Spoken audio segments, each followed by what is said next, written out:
These are 7 ways to avoid being exhausted after work.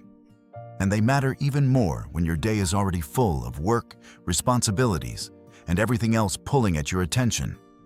In this video, I'll walk you through a major misunderstanding about fatigue, 7 ways to stop ending every evening on the couch, and one trap that quietly keeps people stuck. Most people treat fatigue like a physical problem, which meant the usual explanation sounds familiar. Too little sleep, too little movement, or too much work. The problem is, fatigue is far more complex than that, because it can be mental or emotional, and that changes everything. You can sleep well, eat healthy, and still end the day feeling completely drained after a difficult conversation or a stressful day at the office, which is exactly why this catches so many people off guard.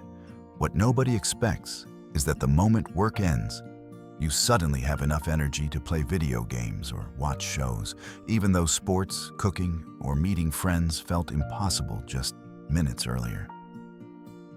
Gaming takes extreme concentration, and within a second, your character can die if you react too late. Which shows that fatigue is not always just a lack of energy. The energy is often still there, only reserved for things your brain sees as easier, safer, or more rewarding. A lot of the time, fatigue is quiet resistance, a mental "I don't want to" that shows up disguised as a physical "I can't." And that's where people misread what's happening. Your brain always tries to conserve energy, so it avoids tasks that look difficult, where the benefit feels unclear, or where success seems uncertain, because not starting can feel safer than failing halfway through. By evening, that protective mechanism can leave you feeling completely empty, even when your body's actually fine. And that's the moment when a shift in perspective helps the most. Maybe you're not exhausted at all. Maybe you're mentally blocked because the evening feels like one more to do, one more obligation, and one more round of preparing for the next workday. The answer is not to push the fatigue away, because that usually makes the whole thing worse. And that's when you need to understand where it comes from and decide how you want to treat yourself. Once you realize your lack of energy often isn't really a lack of energy, your evenings start to look different.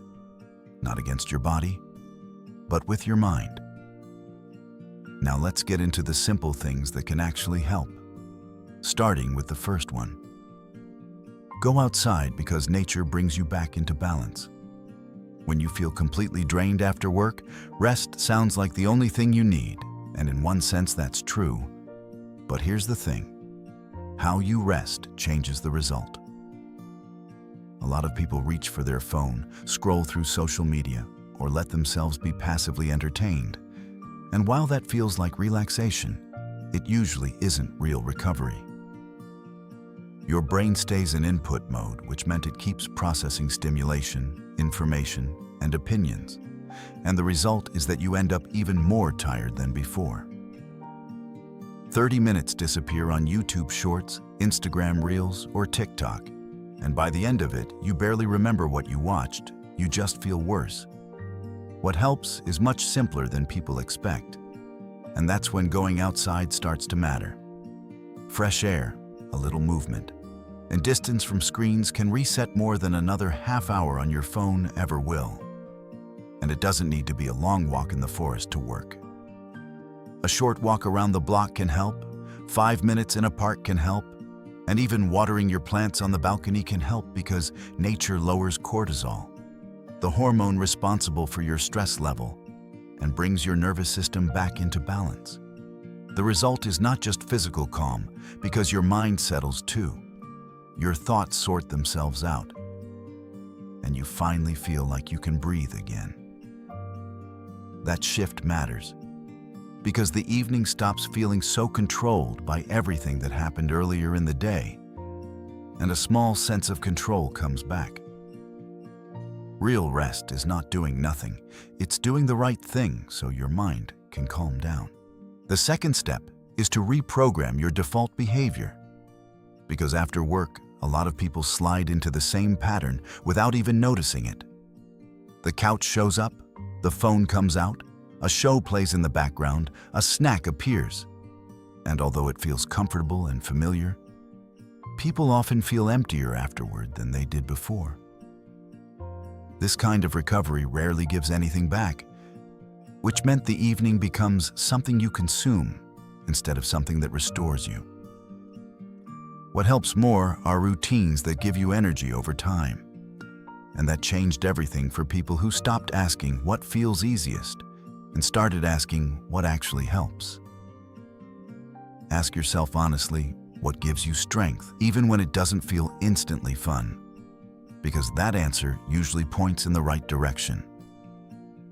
Maybe it's a side project that excites you, maybe it's a language you want to learn, or maybe it's a small creative activity where you feel completely present. For me, that was, and still is, YouTube. And for someone else, it could be learning an instrument, which costs energy in the short term, but gives something back in the long term that a Netflix series usually doesn't. None of this means turning your evening into another to-do list, because the goal is simply to move the things that genuinely benefit you a little closer to your default behavior. You do not need more willpower for that. But here's the real difference. You do need clarity. What should happen more often in your evenings? And what should happen a little less often? Because discipline here is not about forcing yourself. It's about giving yourself the chance to do what actually helps you over time. That also means bringing your environment, your habits, and your energy into alignment, not in a perfect way, but in a conscious one. Small changes do more than they seem to. The third step is to use small rituals, because they have a much bigger effect than people expect. Relaxation does not just happen by itself, especially after a stressful day. And if you do nothing to interrupt that rhythm, your brain carries the stress straight into the evening. Small rituals help because they tell your mind that something has changed. And that simple signal can create more relief than something elaborate you never stick with. Meditation works for some people. Breathing exercises work for others. Calm music works for others. And for me personally, tea does the job. Every evening after dinner, I make a cozy tea for my wife and me using my Japanese or Chinese teapot and a good loose leaf tea. And the routine is incredibly simple. We sit down, drink a cup of tea calmly, and that becomes my stop signal, my small reset, which only takes 10 minutes but changes the whole evening. Before the tea, the hospital stress is still inside me. Everything feels loud, full, and fast. And that's when the day still has a grip on me. Afterward, things get quieter, clearer, and more relaxed. And even if I sit down again to work on YouTube, I'm no longer doing it with that "I have to grind through this now" attitude. That is exactly what the mind needs. A pause that does not have to produce anything and does not have to prove anything. You do not need a complicated evening ritual, but you do need something that tells you this part of the day is yours. Because even 5 minutes can change more than you think. The fourth step is to avoid the couch moment. And this is where a lot of evenings quietly disappear. You know the moment. You lie down on the couch for just a second after work, and somehow the rest of the night is gone. That moment is dangerous, not because relaxation is bad, but because the couch works like a magnet for passivity. And once you lie down, everything that follows becomes much harder. Getting back up feels heavier, motivation drops, and the path of least resistance takes over before you even notice it. That's why I avoid that moment as long as possible. And after work, I go directly to the gym even when I'm tired. Because once I've hit the couch, the evening becomes harder to rescue. At first, I often do not feel like training. But after the workout, I feel like a different person. The stress from the hospital falls away, my mind clears, and I have energy again for the rest of the evening. I do not know anyone who feels worse after a good workout. Which is why the real trick is not to enter the couch zone in the first place. If you go home immediately, the temptation gets bigger. So the better move is to place another activity before that. Whether that means going straight to the gym, taking your laptop to a cafe, going for a walk, sitting by a lake to read, or meeting someone. The activity itself matters less than the sequence. And that's when your evening starts to feel different. You do not need to fight your fatigue directly. You just need to avoid the shortcut that makes it stronger. The fifth step is learning to say no, because exhaustion does not always come from long work days.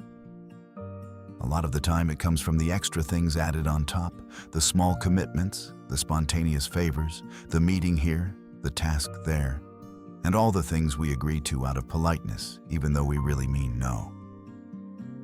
That pattern drains more energy than people admit, because the evening disappears piece by piece and takes the energy you actually needed with it.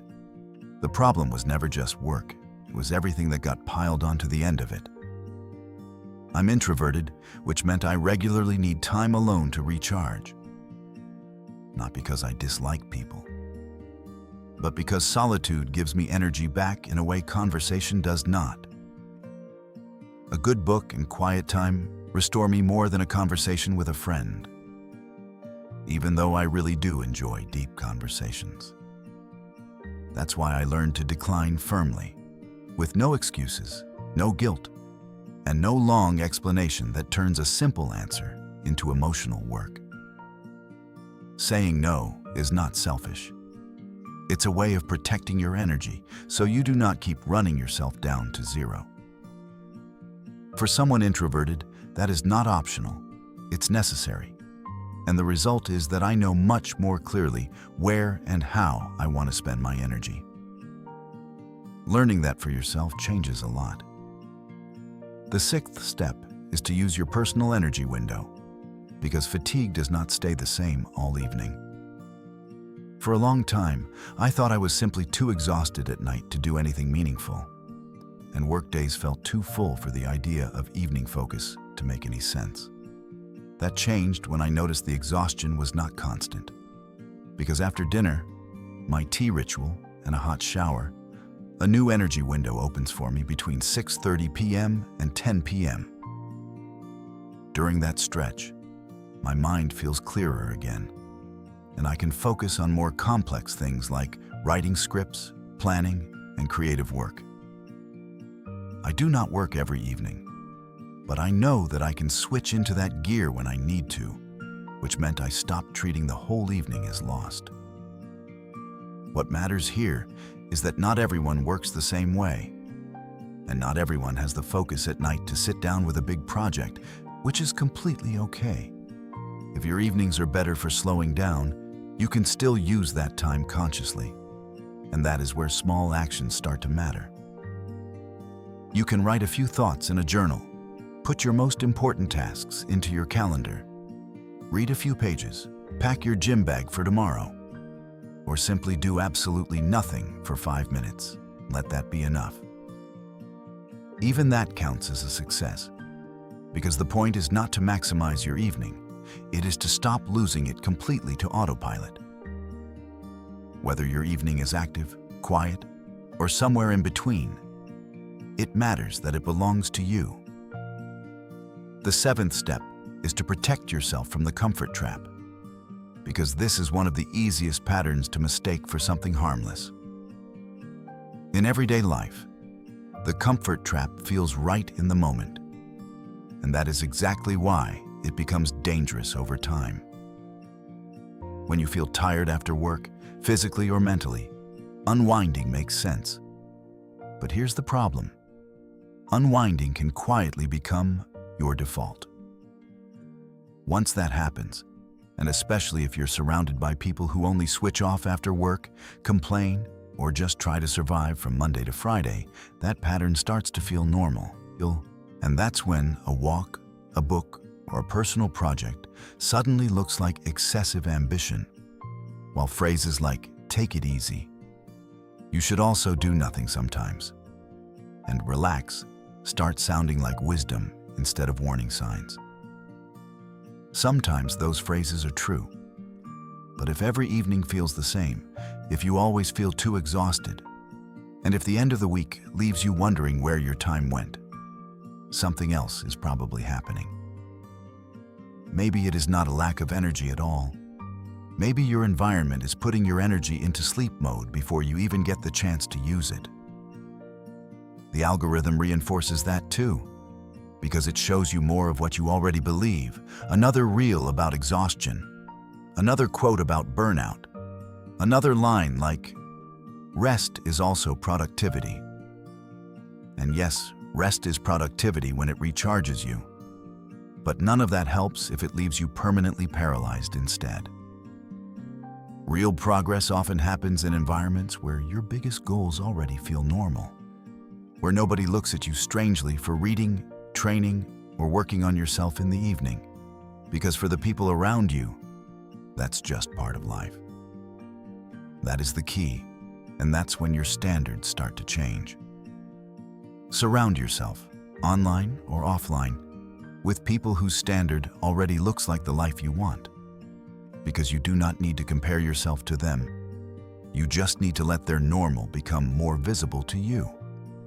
What feels normal to them starts feeling reachable to you. And that shift matters more than most people realize. Your environment works like room temperature. And if it stays too low for too long, you should not be surprised when you feel cold. But if you change the room or warm it up on purpose, more changes than you think. So in the end, feeling exhausted after work does not always mean you have no energy left. Because a lot of the time, your energy is simply being pulled in the wrong direction. Your brain avoids what feels like more stress, your habits fall into automatic patterns, and your environment quietly shapes what starts to feel normal. Once you see those patterns clearly, your evenings stop being something that just happens to you, and they start becoming something you choose. That shift changes how you rest, how you protect your energy, and how your day ends.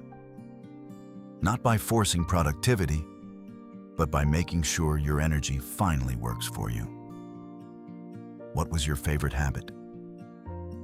Let me know in the comments and subscribe to the channel. I'd love to hear from you.